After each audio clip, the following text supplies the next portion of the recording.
বাংলাদেশ যুক্তরাষ্ট্র থেকে ১০০ পণ্যে শুল্কমুক্ত সুবিধা দিতে আগ্রহী। সোমবার বাংলাদেশের বাণিজ্য উপদেষ্টা শেখ বশির উদ্দিন যুক্তরাষ্ট্রের বাণিজ্য প্রতিনিধি জেমিসন গ্রিয়ারের কাছে একটি চিঠি পাঠান।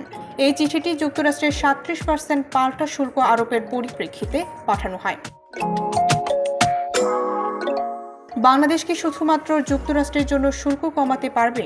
শুল্ক কমানোর বা শুল্কমুক্ত সুবিধা দেওয়ার নীতি অনুযায়ী সাধারণত কোনো একক দেশের জন্য আলাদা শুল্ক হার নির্ধারণ করা হয় না। শুল্ক সুবিধা বা হ্রাস সাধারণত সারা পৃথিবী জুড়ে একযোগভাবে প্রযোজ্য হয়, যা HS কোড অনুযায়ী নির্ধারিত হয়। বাংলাদেশের পণ্য তালিকায় বর্তমানে ১৯০টি পণ্যে যুক্তরাষ্ট্রে শুল্ক দিতে হয় না। অন্য দেশ থেকেও এই পণ্যে শুল্কমুক্ত সুবিধা থাকে। বাণিজ্য ঘাটতি কমানোর জন্য বাংলাদেশ সরকার আমদানি শুল্ক কমানোর পরিকল্পনা করছে, যাতে যুক্তরাষ্ট্রের আমদানি বৃদ্ধি পায়। বাংলাদেশ শুল্ক নির্ধারণের জন্য HS কোড ব্যবহার করে। কোনো একটি দেশের জন্য আলাদা করে শুল্ক সুবিধা দেওয়া হয় না। যদি কোনো পণ্যের শুল্কমুক্ত সুবিধা বা শুল্ক হ্রাস করা হয়, তবে সেটা সারা বিশ্ব জুড়ে একইভাবে প্রযোজ্য হবে।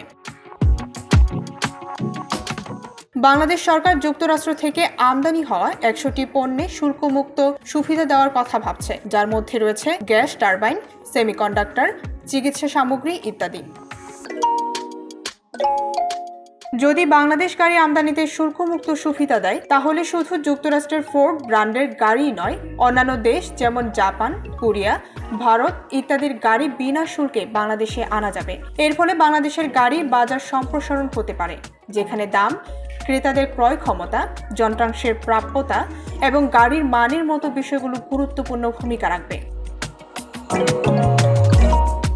বাংলাদেশের প্রস্তাবিত শুল্কমুক্ত সুবিধা যুক্তরাষ্ট্রের সঙ্গে বাণিজ্য সম্পর্ক উন্নত করতে সাহায্য করবে এবং আমদানি বৃদ্ধি করার মাধ্যমে বাণিজ্য ঘাটতি কমাতে সহায়ক হবে। তবে এই নীতি বাস্তবায়নের ক্ষেত্রে আন্তর্জাতিক বাণিজ্য নীতি এবং শুল্ক শ্রেণী বিন্যাস অনুযায়ী পদক্ষেপ নিতে হবে।